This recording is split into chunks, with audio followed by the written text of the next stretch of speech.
بسم اللہ الرحمن الرحیم۔ آج ہمارا 17واں رکوع ہے 10ویں پارے کا، اور سورہ توبہ کا 11واں رکوع ہے۔ اعوذ باللہ من الشیطان الرجیم، بسم اللہ الرحمن الرحیم۔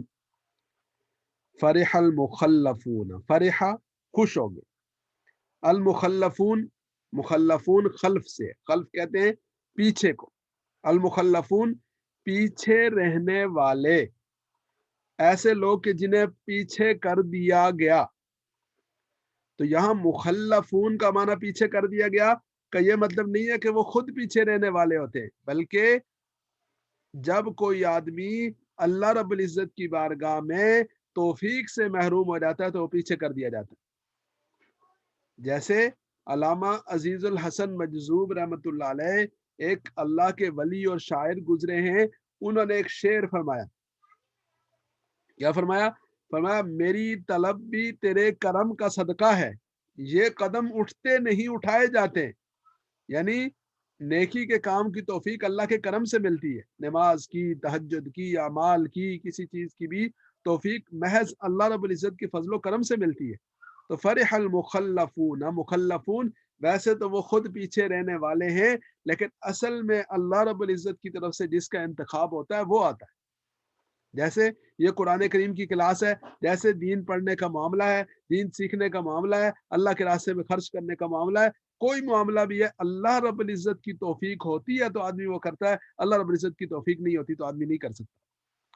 تو فرح المخلفون بمقعدہم، پیچھے رہ جانے والے خوش ہو گئے، بمقعدہم اپنے بیٹھے رہنے سے۔ مقعد کہتے ہیں بیٹھنے کی جگہ یا بیٹھنا، تو بمقعدہم اپنے بیٹھنے کی وجہ سے، خلاف رسول اللہ، رسول اللہ صلی اللہ علیہ وسلم سے جدا ہو کر۔ یعنی رسول اللہ صلی اللہ علیہ وسلم تو جہاد کے لیے نکل رہے ہیں، غزوہ کے لیے خروج فرما رہے ہیں، اور یہ نہیں نکل رہے تو اس کا مطلب ہے کہ یہ اس کے برخلاف کر رہے ہیں۔ وَكَرِهُوا أَن يُجَاهِدُوا بِأَمْوَالِهِمْ وَأَنفُسِهِمْ فِي سَبِيلِ اللَّهِ، وَكَرِهُوا اور انہوں نے اس بات کو ناپسند سمجھا، وہ اس بات سے گھبرا گئے، أَن يُجَاهِدُوا بِأَمْوَالِهِمْ وَأَنفُسِهِمْ فِي سَبِيلِ اللَّهِ کہ وہ جہاد کریں اپنے مالوں کے ذریعے سے، وَأَنفُسِهِمْ اپنی جانوں کے ذریعے سے، فی سبیل اللہ اللہ کے راستے میں۔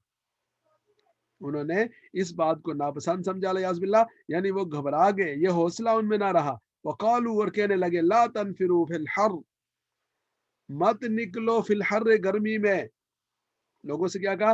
غزوہ تبوک کے بارے میں آپ کو بتایا تھا کہ سخت گرمی کا زمانہ، ایک طرف سخت گرمی، دوسری طرف فصلوں کے پکنے کا موقع، اور ایسی کیفیت کہ جس میں پورے سال کی فصلیں جمع کرتے تھے، اور پھر صحرائی سفر ہے اور گرمی کی شدت ہے، اس شدت کے عالم میں نکلنا یہ بڑی مشکل بات تھی۔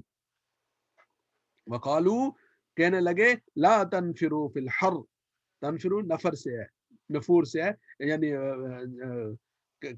نکلنے کے لیے خروج کے معنی میں استعمال ہوتا ہے کہ باہر مت نکلو، لا تنفروا مت نکلو فی الحر گرمی میں۔ قل اللہ رب العزت نے کیا جواب دیا؟ قل نار جہنم اشد حرا، ان سے کہہ دیجئے کہ جہنم کی جو آگ ہے وہ بہت زیادہ گرم ہے، بہت سخت ہے گرمی کے اعتبار سے، لو کانوا یفقہون اگر وہ سمجھتے۔ تو جب کبھی بھی آدمی کو نماز کے لیے اٹھتے ہوئے سردی محسوس ہو تو وہ یہ والی بات سوچ لے کہ زمہریر کی جو سردی ہے اور وہاں کی جو ٹھنڈ ہے وہ اس ٹھنڈ کے مقابلے میں بہت سخت ہے۔ کسی معاملے میں بھی کوئی مشکل سامنے آئے تو جہنم کی سختی اور آخرت کی مشکلات کو سامنے رکھ کر آدمی کو اپنے آپ کو ہمت اور حوصلہ دلوانا چاہیے۔ فَلْيَضْحَكُوا قَلِيلًا وَلْيَبْكُوا كَثِيرًا، فَلْيَضْحَكُوا چاہیے کہ وہ ہنس لیں، قلیلاً تھوڑا، کیا مطلب ہے؟ یعنی وقتی تو چلو وہ خوش ہو رہے ہیں، لیکن جتنا بھی خوش ہوں گے تھوڑا خوش ہونا ہے، وَلْيَبْكُوا كَثِيرًا، اور چاہیے کہ وہ زیادہ روئیں، یعنی زیادہ وقت میں رونا ہی ان کا مقدر ہے، آخرت کی ہمیشہ ہمیشہ کی زندگی وہ تو رونا مقدر ہے۔ تو وقتی وہ جو خوشی منا رہے ہیں، وقتی وہ جو جشن منا رہے ہیں، وقتی طور پر جو خوش ہو رہے ہیں، فَلْيَضْحَكُوا قَلِيلًا وَلْيَبْكُوا كَثِيرًا، چاہیے کہ وہ تھوڑا ہنس لیں، وَلْيَبْكُوا كَثِيرًا اور زیادہ رو لیں، جزاء بما كانوا يكسبون، یہ بدلہ ہے اس چیز کا، کانوا یکسبون جو وہ کرتے تھے۔ تو یہ وقتی ہنسنا ہے، وقتی خوشی ہے، وقتی جشن ہے، لیکن پھر دائمی طور پر رونا دھونا ہے۔ لیکن آپ دیکھیں توفیق کیسے سلب ہوتی ہے۔ اگلی بات جو اللہ رب العزت ارشاد فرما رہے ہیں بڑی قابل غور ہے، فَإِن رَجَعَكَ اللَّهُ إِلَىٰ طَائِفَةٍ مِّنْهُمْ، اگر اللہ رب العزت رجع کا معنی ہوتا ہے آپ کو لوٹا کر لے جائیں، یعنی آپ صلی اللہ علیہ وسلم کو لے جائیں، کوئی موقع دے دیں اِلَىٰ طَائِفَةٍ مِّنْهُمْ، ان میں سے کسی گروہ کے ساتھ لڑائی کا، تو پھر کیا ہو، فَاسْتَأْذَنُوكَ لِلْخُرُوجِ، یہ آپ سے نکلنے کی اجازت مانگیں۔ یہ جو کل پرسوں آپ رات نے دیکھا نا عبد الرحمان ملک صاحب کی اور عبد الغفور حیدری صاحب کا آپس میں مکالمہ ہوا سینٹ میں، سورہ اخلاص وہ دوبارہ نہیں پڑھ سکے۔ اللہ تعالیٰ ان کو بھی توفیق نصیب فرمائے، اور جتنے ہمارے لوگ ہیں اللہ رب العزت سب کو قرآن کریم کے پڑھنے کی اور سمجھنے کی توفیق عطا فرمائے۔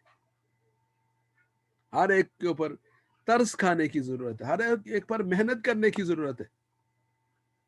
یہ نہیں سمجھنا چاہیے کہ سب کچھ آتا ہے۔ تو وہاں پر وہ کیا کہتے ہیں، عبد الرحمان ملک صاحب کہتے ہیں یہ خروج ہوتا ہے، خروج۔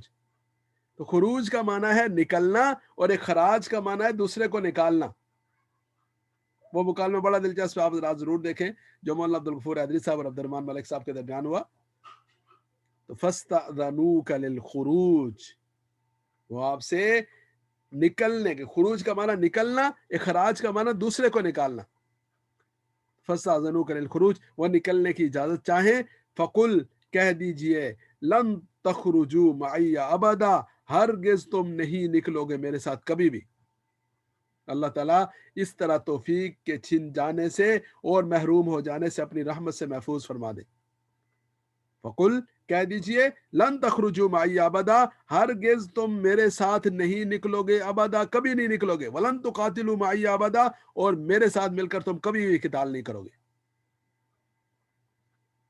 اللہ اکبر، اللہ تعالیٰ اپنی پناہ میں رکھے، عافیت والا معاملہ فرمائے۔ اِنَّكُمْ رَضِيتُمْ بِالْقُعُودِ، تم راضی ہو گئے تھے بیٹھے رہنے پر، اِنَّكُمْ رَضِيتُمْ، تم راضی ہو گئے تھے بالقعود، بیٹھے رہنے پر، اول مرہ، پہلی دفعہ، فَقْعُدُوا مَعَ الْخَالِفِينَ، اب پیچھے رہنے والوں کے ساتھ ہی بیٹھے رہو۔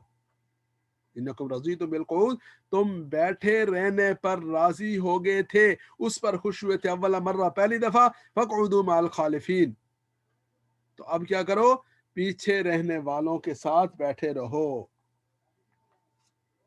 وَلَا تُصَلِّ عَلَىٰ أَحَدٍ مِّنْهُمْ مَاتَ أَبَدًا، مشہور واقعہ ہے، آپ سب نے سنا ہوگا کہ آپ صلی اللہ علیہ وسلم مت نماز پڑھیے ان میں سے کسی پر، ماتا، جو مر جائے، ابدا، کبھی بھی، ولا تقم علی قبرہ، آپ صلی اللہ علیہ وسلم اس کی قبر پر کبھی بھی نہ کھڑے۔ عبداللہ بن ابی کا واقعہ ہے مشہور زمانہ، جو منافق تھا عبداللہ بن ابی بن سلول، ان کے صاحبزادے حضرت عبداللہ جو تھے، یعنی عبداللہ بن ابی بن سلول کے صاحبزادے مخلص مسلمان تھے، ان کا نام بھی عبداللہ تھا، وہ رسول اللہ صلی اللہ علیہ وسلم کی بارگاہ میں حاضر ہوئے اور اللہ کے حبیب صلی اللہ علیہ وسلم سے درخواست کی کہ آپ صلی اللہ علیہ وسلم اپنی قمیص مبارک دے دیں تاکہ میں اس کو اپنے والد کا کفن بنا لوں، اور دوسری بات یہ کہی کہ آپ صلی اللہ علیہ وسلم میرے والد کی نماز جنازہ بھی پڑھائیں۔ تو رسول اللہ صلی اللہ علیہ وسلم تو سراپا رحمت تھے، اللہ کے حبیب صلی اللہ علیہ وسلم نے اپنی قمیص بھی عنایت فرما دی اور نماز جنازہ پڑھانے کے لیے بھی آمادہ ہو گئے۔ تو جب نماز جنازہ پڑھانے کے لیے آمادہ ہوئے تو سیدنا فاروق اعظم رضی اللہ تعالیٰ عنہ نے آپ صلی اللہ علیہ وسلم کی بارگاہ میں عرض کیا، یا رسول اللہ صلی اللہ علیہ وسلم، آپ ان کی نماز جنازہ نہ پڑھائیے۔ تو یہ مشہور زمانہ واقعہ ہے، اس پر اللہ رب العزت کی طرف سے یہ آیات مبارکہ نازل ہوئی، وَلَا تُصَلِّ عَلَىٰ أَحَدٍ مِّنْهُمْ مَاتَ أَبَدًا، کہ رسول اللہ صلی اللہ علیہ وسلم اپنی رحمت، اپنی شفقت حضرت عبداللہ کی دلجوئی کے لیے، یا جو ہے وہ باقی لوگوں کے ہدایت اور ایمان لانے کی امید کے ساتھ رسول اللہ صلی اللہ علیہ وسلم یہ عمل کرنے لگے۔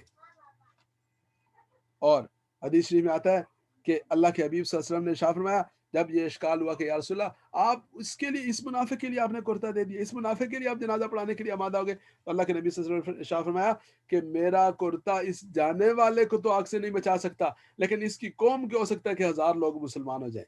تو الحمدللہ